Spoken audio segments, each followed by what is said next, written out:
Hello everyone, मैं Rahul एडवांसी YouTube channel पे आपका स्वागत करता हूं। जैसा कि हम इससे पहले वाले वीडियो में हमने पढ़ा था रियल नंबर के बारे में, आज एक सेकंड चैप्टर आपका शुरू करने जा रहे हैं जिसका नाम है पॉलिनोमियल। हम लोग पॉलिनोमियल के बारे में पढ़ेंगे, अच्छे से समझेंगे कि पॉलिनोमियल क्या है। इसके बारे में आपके एग्जाम में आने की इस बार ज्यादा पॉसिबिलिटी हो गई है क्योंकि जब से आपके कुछ सिलेबस को रिड्यूस किया गया है, इसलिए इस चैप्टर को अच्छे से समझने की कोशिश करिएगा आप लोग। चलिए हम लोग शुरू करते हैं पॉलिनोमियल के बारे में। देखो पॉलिनोमियल क्या होता है, कोई भी वेरिएबल कोफिशिएंट कांस्टेंट टर्म में कोई इक्वेशन बना के लिख दी जाती है, उसी को हम कहते हैं पॉलिनोमियल। सपोज दैट हम आपको यहां समझाने की कोशिश करते हैं कि पॉलिनोमियल क्या होता है। देखिए आप लोग, अगर ये कुछ लिखा है x square plus x plus 7 बराबर 0, आपने देखा है इसमें दो वेरिएबल हो गए हैं, एक कांस्टेंट टर्म है। इस प्रकार का जो फॉर्मेशन होता है इक्वेशन का, उसी इक्वेशन को हम पॉलिनोमियल इक्वेशन कहते हैं। आया होगा समझ में। अब क्या है पॉलिनोमियल, कितने टर्म होते हैं, कितनी डिग्री होती है, जो आपके सिलेबस में दिया गया उसके बारे में बात करते हैं। सबसे पहले बात की जाती है कि डिग्री क्या होता है। पॉलिनोमियल में अगर देखा जाए तो ये सेकंड चैप्टर है, यहां लिख देता हूं, चैप्टर नंबर सेकंड है आपका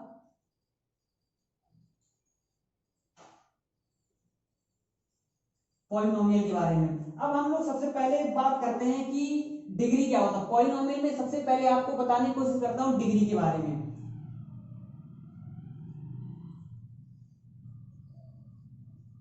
तो आप लोग समझने की कोशिश करिएगा डिग्री क्या होता है।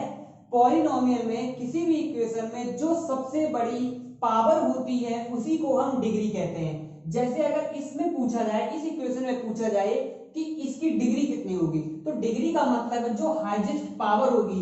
यहाँ एक्स भी हो सकता है, वाई हो सकता है, जेड कुछ भी हो सकता है। इसकी जो हाईएस्ट पावर होगी, किसी भी इक्वेशन की हाईएस्ट पावर होती है, उसी को हम लोग डिग्री कहते हैं। क्या कहते हैं? डिग्री कहते हैं। डिग्री ऑफ ए पॉलिनोमियल कहते हैं। पूरा इसका क्या लिख सकते हैं? Degree of a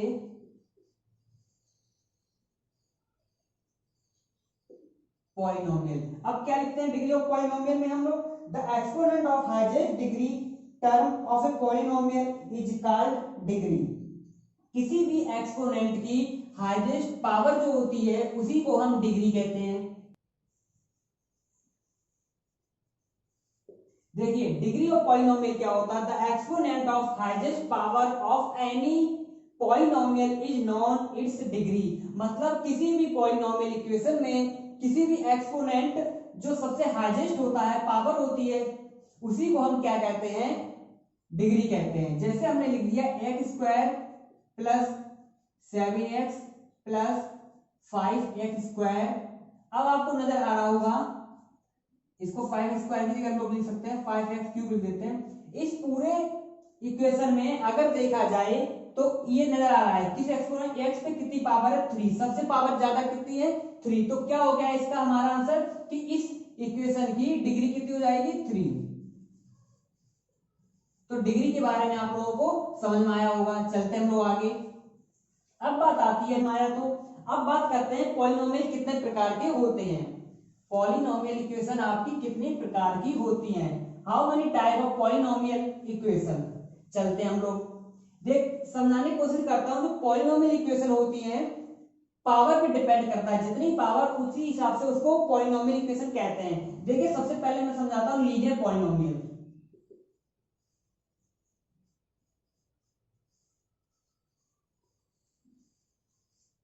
linear polynomial क्या होता है?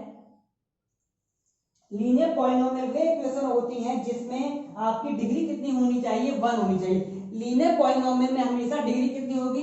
Degree equal to 1। एक बात हमेशा याद रखना, जो पॉलिनोमियल डिफाइन करता है वो डिग्री के हिसाब से डिफाइन किया जाता है। डिग्री जिसकी ज्यादा, उसी हिसाब से पॉलिनोमियल बढ़ता जाता है। जैसे लीनियर पॉलिनोमियल में डिग्री कितनी होनी चाहिए? 1 होनी चाहिए। अगर दूसरी बात की जाए, क्वाड्रेटिक की बात की जाए, क्वाड्रेटिक पॉलिनोमियल की बात की जाए, तो इसमें कितनी डिग्री होगी?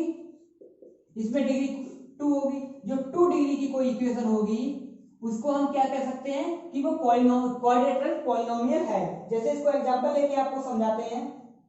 सपोज दैट ये होगा 2x² minus 4x plus 7 is equal to 0।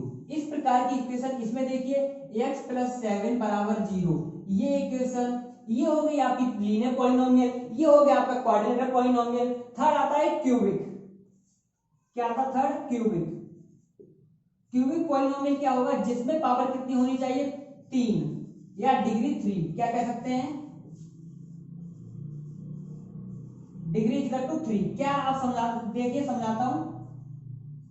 3x cube plus 4x² plus x plus 8 equal to 0। अब आपको दिख रहा होगा कि इस पॉलिनोमियल में पावर कितनी है? डिग्री कितनी है? 3। डिग्री क्या होती है? Highest power. तो इसमें हाईएस्ट पावर कितनी है? 3। तो ये डिग्री 3, जिसकी डिग्री 3 होगी उसको क्यूबिक पॉलिनोमियल कहते हैं। तो ये इक्वेशन किसको डिनोट करेगा? क्यूबिक पॉलिनोमियल को डिनोट करेगी इक्वेशन। तो आपको पॉलिनोमियल के बारे में समझ में आया। एक होता है बाइक्वाड्रेटिक। बाइक्वाड्रेटिक का मतलब होता है डिग्री जिसमें 4 होती है, पावर जिसमें 4 होती है। इस प्रकार के आपसे पॉलिनोमियल में डिग्री के बारे में पूछेगा, प्लस आपको लीनियर, क्वाड्रेटिक, क्यूबिक पूछेगा, तो आप लोग बता सकते हो। चलते हैं हम अपने आगे। समझ आया होगा आप लोगों को, चलते हैं आगे। ये इंपॉर्टेंट, बहुत बहुत ज्यादा इंपॉर्टेंट आपका ये टॉपिक हो जाता है। जब से आपका सिलेबस रिड्यूस हुआ है बच्चों, तब से ये सबसे ज्यादा इंपॉर्टेंट हो जाता है। इसलिए आप इसको बहुत ही ध्यान से देखिएगा, समझने की कोशिश करिए। जहां प्रॉब्लम हो आप लोग पूछ सकते हो। अब हम लोग बात करते हैं कि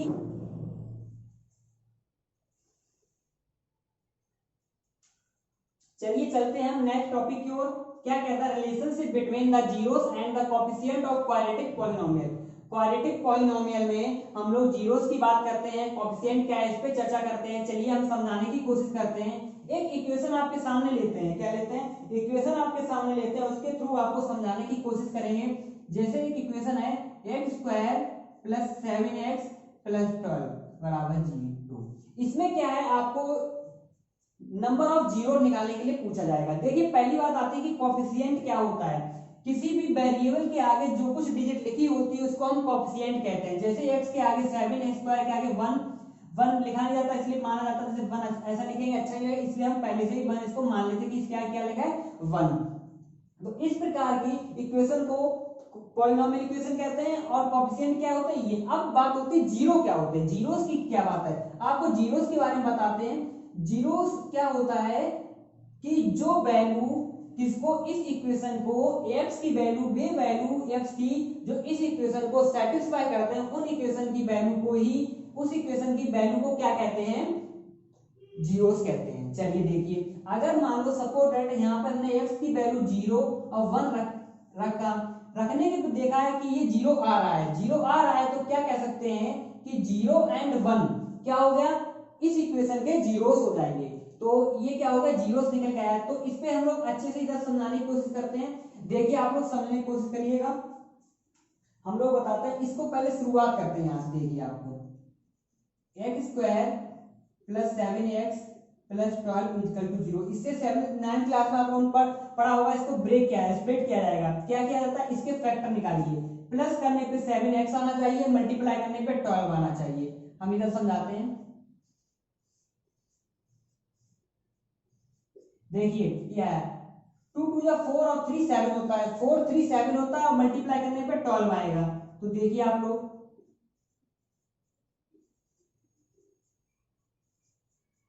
यहां पर समझ आया होगा। यहां पे हम लोग x कॉमन लेते हैं, यहां पर आपको 3 कॉमन मिल जाएगा। एक बात और याद रखना आप लोग, जो इस ब्रैकेट में होगा वही इस ब्रैकेट में आना चाहिए, अदरवाइज आपको कॉमन लेने में कुछ प्रॉब्लम कर दी है। चलिए देखते हैं, यहाँ x+4, यहाँ भी x+4 कॉमन मिल जाएगा। इस ब्रैकेट क्या बचेगा? x बचेगा प्लस 3 बचेगा, लिख देते हैं। ये आपके निकल के आए। अब इसको क्या करो, एक बार इसको 0 बराबर, एक बार इसको 0 बराबर करते देखते हैं क्या निकल के आता है इसकी वैल्यू।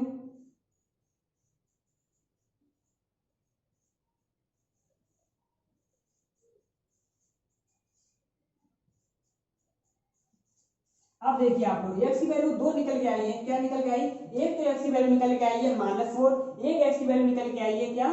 -3। अब ये समझाने की कोशिश करता हूं इसका क्या मतलब हुआ है। देखिए इन्हीं को हम कह सकते हैं कि जीरो ऑफ पॉलिनोमियल। अब इनको ए तो हम अल्फा मान लेते हैं, ए को क्या मान लें, अल्फा मान लें, ए को क्या बीटा मान लें। तो क्या कह सकते हैं कि जो हमारे इस इक्वेशन के जीरोस क्या होंगे, अल्फा और बीटा होंगे। जीरो क्या होंगे, अल्फा और बीटा होंगे। तो इसको लिखने का अगर सही तरीका देखा जाए, अगर हम सम ऑफ जीरो निकालें, क्या निकालें, sum of zero, sum of zero. देखो निकालते हैं हम लोग, -4 है, एक -3 है, यहां लिखते हैं -4 प्लस -3। तो क्या निकल जाएगा, -4 प्लस -3 इक्वल टू -7। अब एक तरफ निकालते हैं product of zero, product of zero निकालते। प्रोडक्ट ऑफ जीरो मतलब क्या, मल्टीप्लाई करना उन्हें जीरोस को। देखिए 4 3 12 माइनस माइनस इंटू माइनस क्या होता है, प्लस होता है। देखिए सम ऑफ जीरो निकल गया है -4 -7 सॉरी, प्रोडक्ट ऑफ जीरो निकल गया है 12। अब क्या हुआ है, इसी को हमें पेपर में यही निकालने के लिए पूछा जाता है कि सम ऑफ जीरो निकालिए, प्रोडक्ट ऑफ जीरो निकालिए। यहां तक सुना। अब देखिए हम इक्वेशन से इसको सिंप्लीफाई करके सॉरी कंपेयर करके दिखाते हैं कि क्या होता है सम ऑफ जीरो और क्या होता है। हम लोग कह सकते हैं सम ऑफ जीरो, यहां देखिए एक फॉर्मूला के थ्रू भी समझाने की कोशिश करता हूं, sum of zeros. Sum of zero किसे कहते हैं, यहां देखिए आप लोग, सम ऑफ जीरो कह सकते हैं कि minus coefficient of x upon coefficient of x square. यहां कह सकते हैं कि minus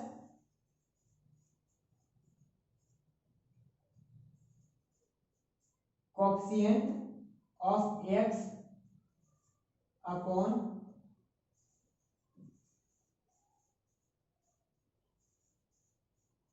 coefficient of x square. आप लोग देखिए coefficient of x upon coefficient of x square क्या कहलाता है, सम ऑफ जीरोस कहलाता है। अब देखते हैं ये हमारा जो -7 निकल के आया है, क्या ये सही है, इससे कंपेयर करते हैं coefficient of x square, x coefficient of x देखिए क्या है, एक्स का ये कोफिशिएंट होगा 7। तो क्या कह सकते हैं, ये माइनस तो फॉर्मूला में है 7 upon coefficient of x square. Coefficient of x square देखिए इसके आगे जो होता है कोफिशिएंट कहलाता है इसका 1। तो ये क्या हो जाएगा, इक्वल टू 1 से डिवाइड करें तो -7 क्या निकल गया, सम ऑफ जीरो। तो हमने देखा, हमने डायरेक्ट निकाला था इन अल्फा प्लस बीटा, ये भी हमारे अल्फा और बीटा हमारे क्या था, जीरो थे। तो अल्फा प्लस बीटा करके देखा तो यहाँ से भी -7, ये फॉर्मूला के द्वारा भी निकल के आया coefficient of x upon coefficient of x square equal to क्या होता है, सम ऑफ जीरोस। तो आपको समझ आया, माइनस फॉर्मूला में होता है, हमने कोफिशिएंट ऑफ एक्स देखा है upon coefficient of x square देखा, निकाल के दिखा दिया है। अब क्या होता है, प्रोडक्ट ऑफ जीरोस को भी इसी हिसाब से डिफाइन करके दिखाते हैं। चलिए इधर देखिएगा आप लोग,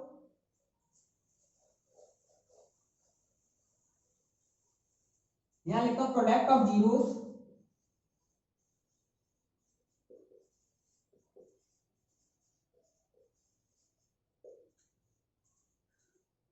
अच्छा देखिए प्रोडक्ट ऑफ जीरो क्या होता है, constant term upon coefficient of x square.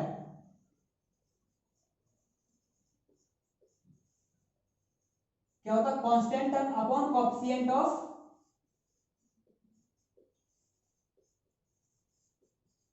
X square. चलिए देखते हैं कांस्टेंट टर्म क्या था, 12।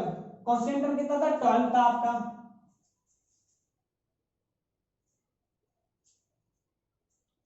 हाँ कांस्टेंट टर्म कितना था आपका, 12। देखिए यहाँ पे कांस्टेंट टर्म जो जिसके साथ वेरिएबल टर्म नहीं होता उसको कोएफिशिएंट बोलते हैं, कोएफिशिएंट सॉरी कांस्टेंट टर्म बोलते हैं। कांस्टेंट टर्म कितना आपका 12 हो गया है, 12 लिखते हैं upon coefficient of x square क्या है, एक्स स्क्वायर है कोएफिशिएंट 1 लिखते हैं इक्वल टू 12।